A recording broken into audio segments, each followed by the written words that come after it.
Halo Sobat Cuan, jumpa lagi dengan saya di Cerita Saham. Saya ucapkan selamat pagi, selamat siang, selamat malam dimanapun Sobat Cuan menonton video ini. Pada video kali ini saya akan cerita saham IPO Akro yang akan listing dalam waktu dekat ini. Ada 7 hal yang akan saya bahas mengenai Akro. Yang pertama menganalisa latar belakang perusahaan dan tujuan IPO. Lalu menganalisa neraca, laba rugi, arus kas, valuasi, underwater, dan yang terakhir kesimpulan. Kegiatan usaha utama perseroan bergerak dalam bidang industri dan perdagangan yang memproduksi berbagai macam produk berupa perekat hook and loop atau pita pengait rekat dan webbing tape. Hook dan loop merupakan alternatif pengganti kancing dan resleting. Hook dan loop yang nyaman dan mudah diaplikasikan untuk berbagai jenis produksi, antara lain untuk manufaktur mainan, pakaian, alas kaki, peralatan olahraga, alat kesehatan, kemasan, konstruksi, aksesoris, otomotif, dan alat tulis dengan sistem yang ramah lingkungan dan aman, serta mengurangi limbah di lokasi pabrik. Perseroan didirikan pada tahun 21 Juli 1989. Sudah lama perseroan ini berdiri. Dan berikut ini adalah visi misi perseroan. Dan perseroan merupakan PMA, penanaman modal asing, dan berdomisili di Cikupa, Tangerang, Banten. Dan berikut ini adalah rekam jejak perseroan dari tahun 1989 pendirian sampai dengan saat ini. Dan sampai dengan saat ini juga perseroan memiliki 203 karyawan, lokasinya di Tangerang, dan produksi perseroan yaitu pengikat hook dan loop, tape webbing, dan tali. Dan ini contoh produk-produk yang diproduksikan oleh perseroan. Dan untuk beberapa brand ternama yang menggunakan produk dari perseroan, nah Sobat Cuan bisa lihat di sini dari sektor otomotif ada Nissan, ada Hyundai, dari pakaian juga sama. Rata-rata brand-brand besar ini menggunakan dari hook and loop-nya produksi perseroan. Dan untuk persaingan usaha, sampai dengan saat ini perseroan tidak memiliki kompetitor secara langsung yang bersaing dalam skala bisnis yang sama di Indonesia. Meski demikian, perseroan itu tidak menutup kemungkinan akan adanya potensi persaingan di masa yang akan datang akibat produk impor. Dan selanjutnya saya akan membahas mengenai rencana IPO Akro. Jumlah saham yang ditawarkan untuk publik yaitu sebanyak 693 juta lembar saham. Ada warannya 3:1, persentase publiknya itu 20%, harga penawaran dari harga 103 sampai dengan 108. Harga arahnya apabila di harga 103 maka harga arahnya di harga 139 atau naik 34,9%. Lalu apabila di harga 108 maka arahnya di harga 145 atau naik 34,2%.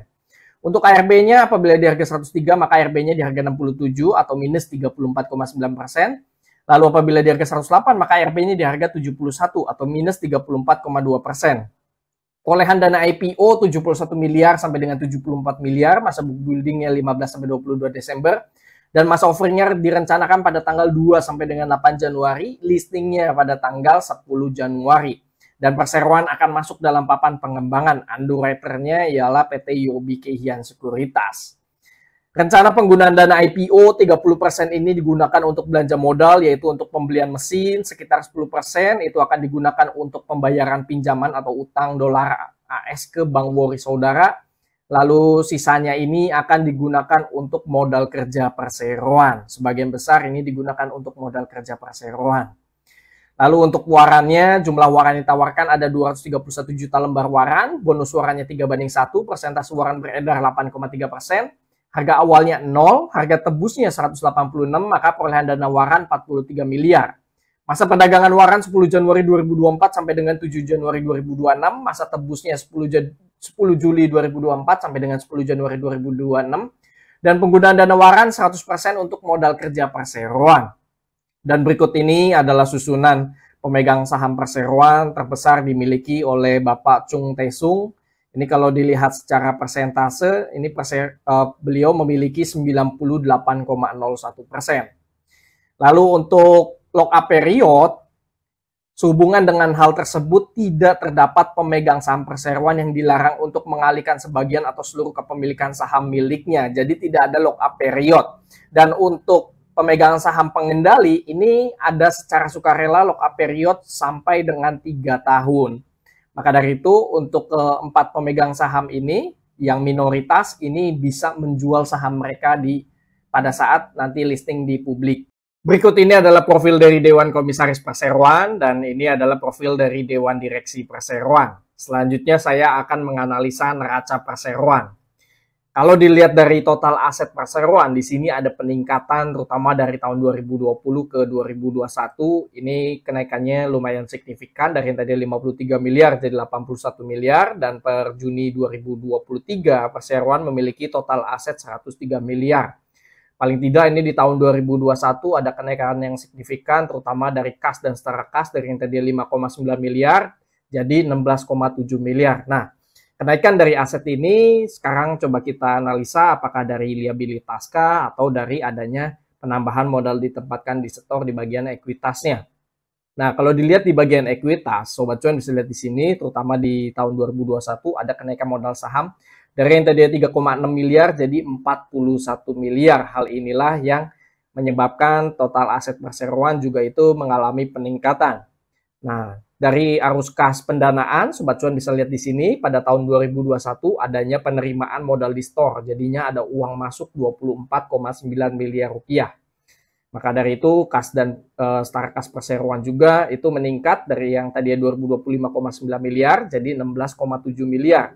Lalu per semester 1 2023 ini Perseroan memiliki kas 43 miliar dan ini lumayan besar untuk perusahaan yang total asetnya paling tidak hanya 103 miliar rupiah saja dan menyumbang 43% dari kas dan setara kas. Selain daripada itu, Perseroan juga memiliki portofolio efek atau memiliki saham di perusahaan lain dan ini penurunannya lumayan drastis. Per 2021 Perseroan memiliki saham di perusahaan publik ada 4,6 miliar lalu turun 2,8 miliar, lalu per semester 1 2023 ini tersisa 16,7 juta rupiah saja. Dan ini dijual oleh Perseroan ya, salah satunya kemungkinan ini rugi di investasi portofolio efeknya. Lalu di bagian aset tidak lancar di sini adanya kenaikan yang lumayan signifikan terutama di bagian piutang pihak berelasi ini sampai dengan 24,7 miliar rupiah. Dan ini saham-saham yang dimiliki oleh Perseroan dan terakhir per semester 1 2023 Perseroan ini memiliki saham di BAUT. Sebelumnya pada tahun 2022 Perseroan ada simpan saham di WMPP, lalu di sini ada BBKP, BAUT juga di sini masih ada. Dan ini dijual oleh Perseroan lalu tersisa BAUT saja per semester 1 2023. Lalu untuk piutang usaha di sini ada banyak dan salah satunya di sini ada Perseroan yang sekarang sedang kesuspend yaitu Sril, ada piutang senilai 1,2 miliar rupiah. Lalu untuk piutang lain-lain di sini ada pihak berelasi yaitu dari pemegang saham Chung Tae-sung ini 24,7 miliar rupiah. Nah, terkait dengan pinjaman ini jatuh temponya hanya 1 bulan dan kemungkinan ini sudah dilunasi. Jadi perjanjian ini dapat diperpanjang jangka waktunya. Sayangnya pinjaman ini tidak dikenakan bunga, jadi tidak ada bunga sama sekali dan Perseroan tidak mendapatkan keuntungan dari adanya piutang ini. Untuk liabilitas Perseroan di sini mengalami peningkatan walaupun memang kenaikannya ini tidak secara signifikan dibandingkan dengan total aset Perseroan. Untuk liabilitasnya terbesar ini disumbang dari utang bank. Per semester 1 2023 ini ada 43,6 miliar padahal liabilitasnya totalnya ada 48,2 miliar dan utang banknya ini selalu meningkat untuk tiap tahun. Dari yang tadi 25 miliar dan per semester 1 per 2023 ini jadi 43,6 miliar. Untuk utang usaha ini tidak ada masalah dan ini nilainya kecil, 423 juta. Lalu untuk utang bank ini dalam bentuk dolar dan bunganya 2,8% per tahun. Karena dalam bentuk dolar maka akan setidaknya itu berpengaruh terhadap keuntungan ataupun kerugian kurs yang dicatat dalam laporan laba rugi Perseroan. Selanjutnya mengenai ekuitas. Nah, di bagian ekuitas yang sebelumnya juga sudah saya singgung, di bagian modal saham ini ada kenaikan dari yang tadi 3,6 miliar jadi 41,5 miliar. Nah, kenaikan ini disebabkan karena apa? Pertama, karena adanya konversi sebagian laba ditahan sebesar 11,8 miliar. Nah, Sobat Cuan bisa lihat di sini saldo laba dari yang tadi 12,1 miliar itu berkurang jadi 2,4 miliar. Untuk per semester 1 2023 ini, berhubung perseroan selalu membukukan laba bersih tiap tahun, maka saldo laba perseroan ini selalu meningkat. Dan per semester 1 2023 ini terakhir ada 8,6 miliar rupiah. Lalu penambah modal saham lainnya karena adanya konversi utang itu sebesar 5,3 miliar. Jadi utang ini akan dilunasi dengan modal saham. Lalu selanjutnya terakhir ini adanya setoran tunai sebesar 24,9 miliar rupiah yang sebelumnya sudah saya bahas juga. Hal inilah yang mengakibatkan adanya kenaikan total aset perseroan. Selanjutnya di bagian laporan laba rugi. Untuk penjualan ini mengalami peningkatan ya dari yang tadi 2020 29 miliar, 41 miliar, 51 miliar. Namun sayangnya per semester 1 2023 ini 22 miliar. Apabila disetahunkan, ini pendapatannya turun dibandingkan dengan periode sama tahun lalu. Untuk penjualannya ini terbesar dari penjualan hook dan loop, ini mendominasi 98%, itu 22,7 miliar rupiah.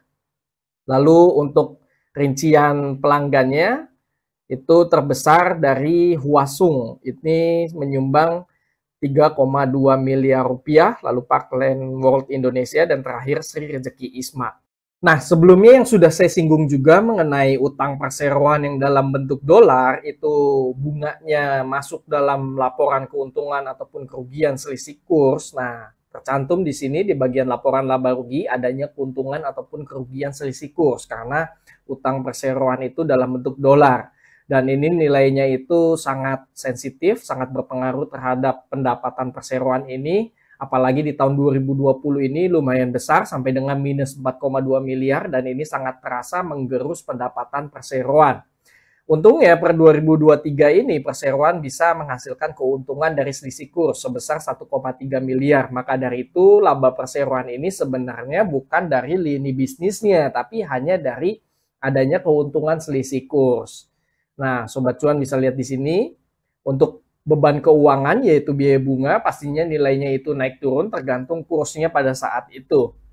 Jadi perseroan ini selalu rugi dari tahun 2020 sampai dengan 2022 dari selisih kurs karena rupiah selalu melemah. Maka dari itu perseroan minus untuk laporan kursnya. Lalu bisa mendapatkan keuntungan di semester 1 2023 dikarenakan rupiah kembali menguat dari yang tadi 15.700 jadi 15.026. Lalu untuk laba perseroan di sini memang cenderung stagnan tiap tahun.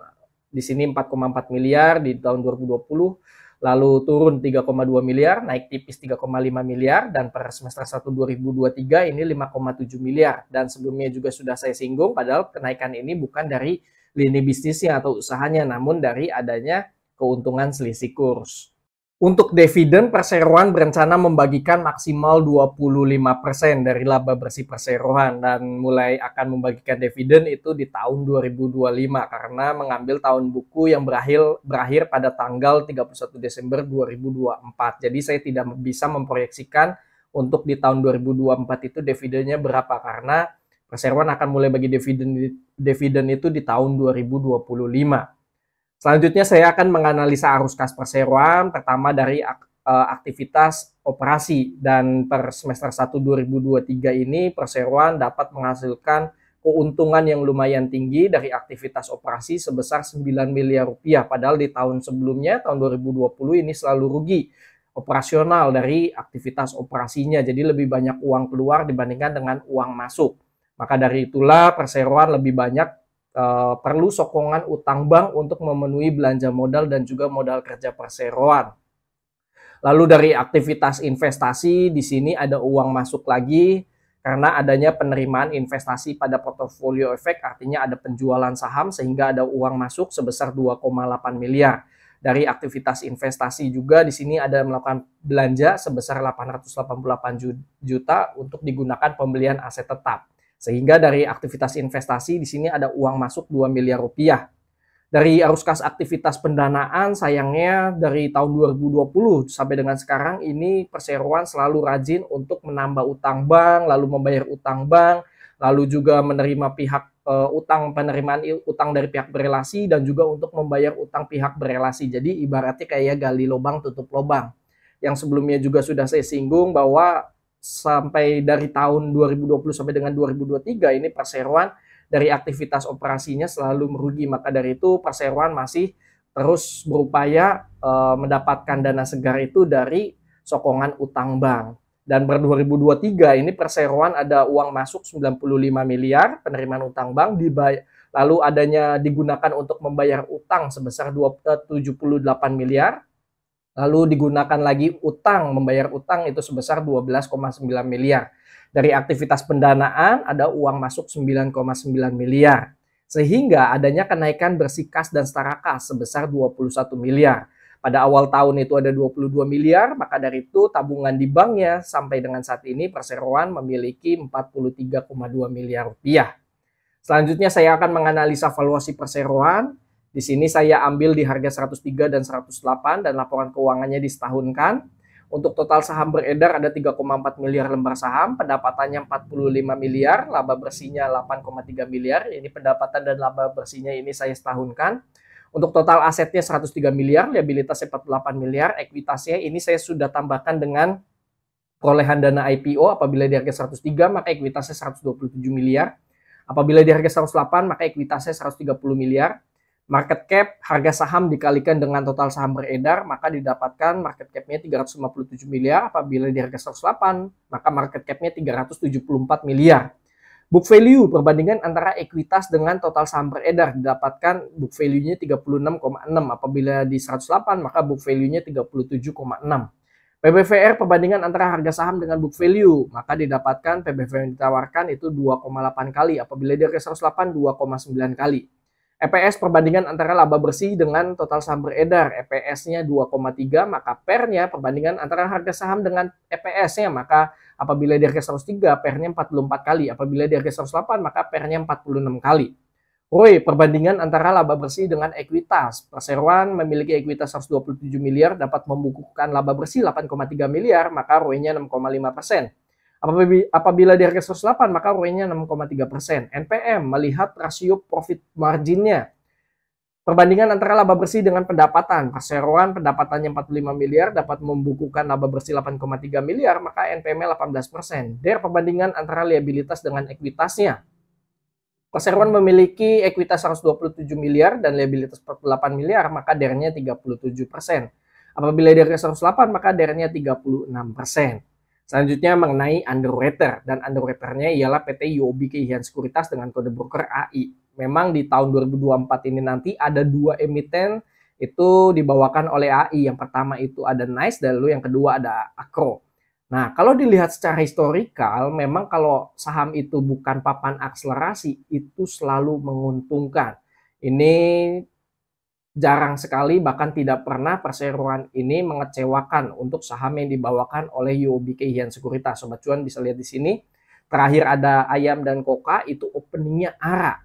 Nah, semoga saja untuk Akro dan NICE juga ini bisa bernasib sama dengan ayam dan koka, itu minimal openingnya hijau. Selanjutnya untuk persaingan yang sama-sama satu jenis yaitu bagian sektornya tekstil. Di sini saya ambil ada Sril, ada Bell, PBRX, dan INDR. Nah, Sobat Cuan bisa pause dan bisa membandingkan satu persatu emitennya termasuk dengan Akro. Memang kalau dilihat secara PER-nya itu dan PBVR ini termasuk mahal dibandingkan dengan kompetitor sejenis. Lalu bagaimana dengan risk reward-nya apabila kita trading di IPO Akro? Dan di sini saya proyeksikan penjataannya misalkan mendapat 30 lot, lalu warannya kita dapat 10 lot sesuai dengan prospektus 3:1. Lalu harga sahamnya ini saya ambil apabila di harga 103, maka modal kita sebesar 309.000 dan harga warannya apabila kita berhasil menjual di harga 10, maka kita bisa mendapatkan keuntungan 10.000. Nah, lalu bagaimana kalau risknya itu harga sahamnya ARB? Apabila pada saat hari pertama listing itu ARB di harga 67 atau minus 34,9%, maka modal kita sudah tergerus Rp108.000, jadi Rp201.000. Maka paling tidak waran yang bisa kita jual agar BEP itu wajib di hari pertama di harga 109. Maka kita bisa dapat keuntungan waran 109.000. Tapi kalau kita nggak bisa jual di harga 109 dan kita nggak bisa jual di harga ARB, maka ya kita akan membukukan kerugian. Semoga dengan adanya tabel seperti ini bisa jadi bahan pertimbangan untuk Sobat Cuan ikut IPO ini atau tidak. Selanjutnya dan yang terakhir yaitu kesimpulan.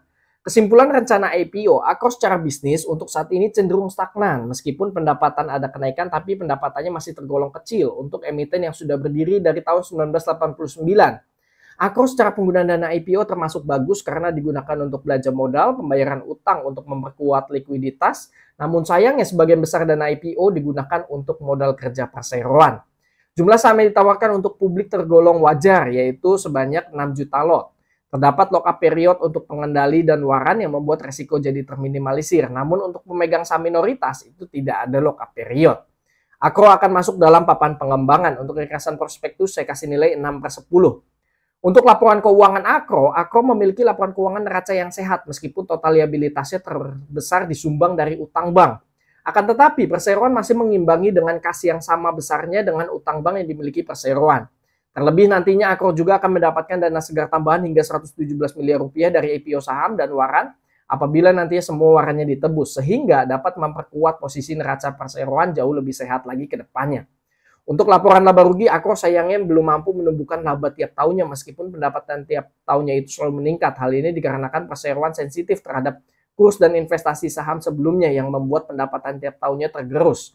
Perseroan memiliki pendapatan dalam rupiah namun utang perseroan dalam bentuk dolar sehingga laba perseroan tentunya terpengaruh oleh kurs tersebut. Dengan adanya rencana IPO dan rencana ekspansi yang dilakukan, diharapkan Akro dapat meningkatkan lagi pendapatan dan laba yang dihasilkan di periode selanjutnya.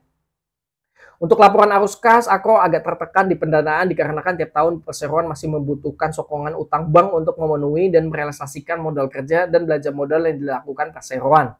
Oleh sebab itu dengan adanya rencana IPO untuk membayar utang dan modal kerja, setidaknya perseroan bisa memperkuat likuiditas perseroan agar lebih ekspansif lagi ke depannya. Untuk ringkasan laporan keuangan saya kasih nilai 6/10. Untuk valuasi yang ditawarkan termasuk wajar untuk saham IPO sebesar 2,8 kali. Valuasi pernya termasuk mahal 44 kali. Dengan adanya rencana IPO dan ekspansi yang dilakukan diharapkan Akro dapat meningkatkan lagi ekuitas, pendapatan dan laba bersihnya sehingga dapat menurunkan lagi nilai valuasi perseroan.